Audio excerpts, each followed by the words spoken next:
What's going on, everybody? It's GameUnboxingReviews here, and welcome back to another LEGO Jurassic World news update. Now, in this video, I'm going to be talking about some awesome new artwork. Honestly, I think I say that a lot, and I think that's a really great thing because the artwork for this game is amazing. Every single one they've released has been super cool, and sometimes, you know, bests the one before that, and this one really is no exception. I mean, this one is just really cool and gives us a great look at, you know, the new movie and, of course, the older movies, which is just really cool. So, without further ado, let's get to it. Alright, so there's a bunch of really cool stuff going on in this artwork. First things first is let's talk about the dinosaurs. First dinosaur we can see is the Indominus Rex, and she just looks so cool. I mean, I think my favorite part of her design has to be the red eyes, because she just looks so scary and intimidating. I can't wait to play as her. Then of course we can also see the T-Rex looking really cool, and the Spinosaurus from Jurassic Park 3, which just looks so awesome in Lego form. I mean, I just love the design on that thing.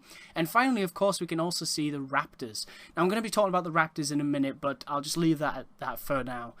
Now then, let's talk about characters. So of course we can see in front of us Ian Malcolm, Ellie Sattler, Alan Grant, Lex and Tim Murphy, and of course the man himself, John Hammond. Now there's pretty much, you know, no point in talking about those characters because we know everything about them. We've learned pretty much most of their abilities, what they can do and things through the course of, you know, the months that we've been talking about this game. I mean, if there is things we don't know about yet, then they're leaving that as a surprise for when you actually pick up the game, which is perfectly fine because it's good to leave surprises in. You can't give away everything, so there's no point really talking about them. But with the characters from Jurassic World, we'll talk about Owen first. So Owen, I personally think that, you know, the way they portray him in the film, the way he's like, the raptors are so loyal to him, or at least it looks like that in the trailer. I think they're going to be used a lot in the campaign for Jurassic World. I really think mostly for him, maybe help others as well, but I would say that they will be on Owen's side the most. Now Claire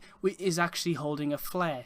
Rhyme. Now Ian Malcolm also has the ability to throw flares, so maybe these characters will be similar. Hopefully she also has her own unique ability as well, because yes, you know, I'm fine with characters having the same abilities for, you know, multiple characters, but it's always nice to have that one unique ability as well. Now then, I don't know who those other characters are, like the person with the blonde hair, the one with the brown hair, and the guy with the blue hat, but I have heard theories that people believe that the guy with the blue hat is actually Steven Spielberg, and I think that is a brilliant idea. If Steven Spielberg is like a character in peril, that is genius. I mean, we've had Adam West and Stan Lee. Why not Steven Spielberg? Plus, of course, you know, usually when there's a character like that, you unlock them later. So I would love to be able to run around as a Lego Steven Spielberg in Jurassic Park. I think that would be a lot of fun. Alright, so last but not least, I also have some added details on the open world for LEGO Jurassic World, basically explaining a few more details on what you can expect to see in free roam. So let's get into it. So there are 4 huge hub areas that you can explore with your unlocked characters, vehicles, and of course dinosaurs. Now these areas are split into sections that cover all 4 films. 2 of these are on Isla Nublar, and the other 2 you will find on Isla Sorna. Now, what I think this means is basically I still think there's going to be big, wide, and open areas similar to like Lego Hobbit with, you know, like a jungle kind of area where you'll be able to run around with your dinosaurs and destroy stuff, run around with your characters, and drive around your vehicles. However, from the sound of it, to me personally, it sounds like there's going to be classic locations from the films. Probably buildings, you know, interiors. I think they have talked about interiors in the past for this game, but I don't want to confirm that because I don't want to be wrong and, you know, get someone's hopes up. So for now, we'll call that a rumor, but, you know, it's certainly a possibility. And, you know, Lego Batman 3 definitely added a lot more interiors as well as, you know, the space gameplay and things. So yeah, it could be possible. Now then, another cool thing they've added is once you enter the open world, the camera will change to a third-person point of view, similar or if not the same as previous LEGO games such as, you know, LEGO Marvel and LEGO The Hobbit, which personally is my personal favourite camera angle in the LEGO games. I just really like it, being able to do a complete turn around the character and giving a great look at them and everything, and of course just being able to walk around that way. It's just LEGO Marvel and LEGO Hobbit just have a really good camera angle, so I'm glad they chose that one for this game, and I think it better suits it in my opinion. Yeah, definitely. Now, the only time you will see this change is when a fixed camera is necessary. Like, for example, when using compy tubes. That's what it was described as. That was one of the examples. I don't know what that could be. I mean, what I thought about is maybe with the compies, there's like tubes you have to go inside that only they can go inside because they're so small. Similar to characters in the past, like little Anakin Skywalker from the LEGO Star Wars games, where he could go into the little hatches and then like pull a lever to open a door, and then he would go back into the hatch and then meet up with the taller group. I think that's what it's going to be. I could be wrong, but that's what it sounds like to me.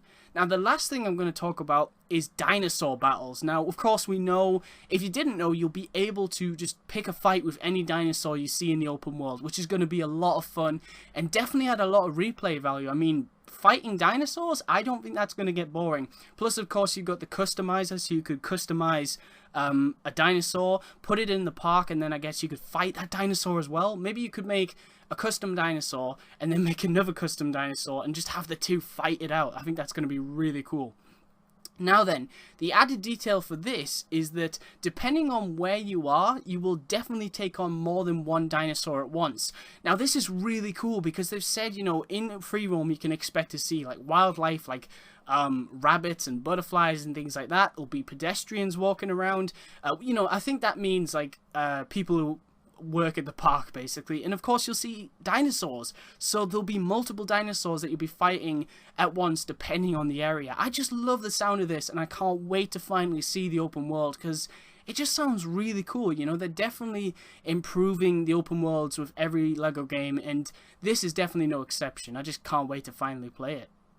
Alright guys, so that's pretty much it for this video. I mean, it's crazy to believe that we are literally a month away from LEGO Jurassic World releasing. I mean, it's been so much fun doing videos on this game, and I can't wait to do videos when it actually comes out, because that is going to be even more exciting. I mean, doing videos on the game has been so much fun. There's been so many great reveals with, you know, details on the missions, the characters, the vehicles, the open world. The open world especially sounds incredible. I can't wait to run around in that. It's going to be so much fun.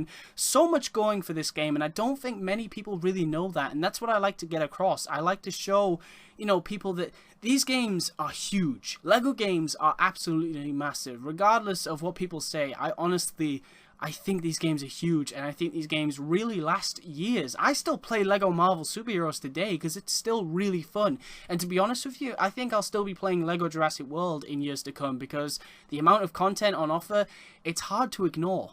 Alright guys, so I want to thank you very much for watching. Stay tuned for lots more news on LEGO Jurassic World, LEGO Marvel's Avengers, LEGO Dimensions, and Disney Infinity 3.0.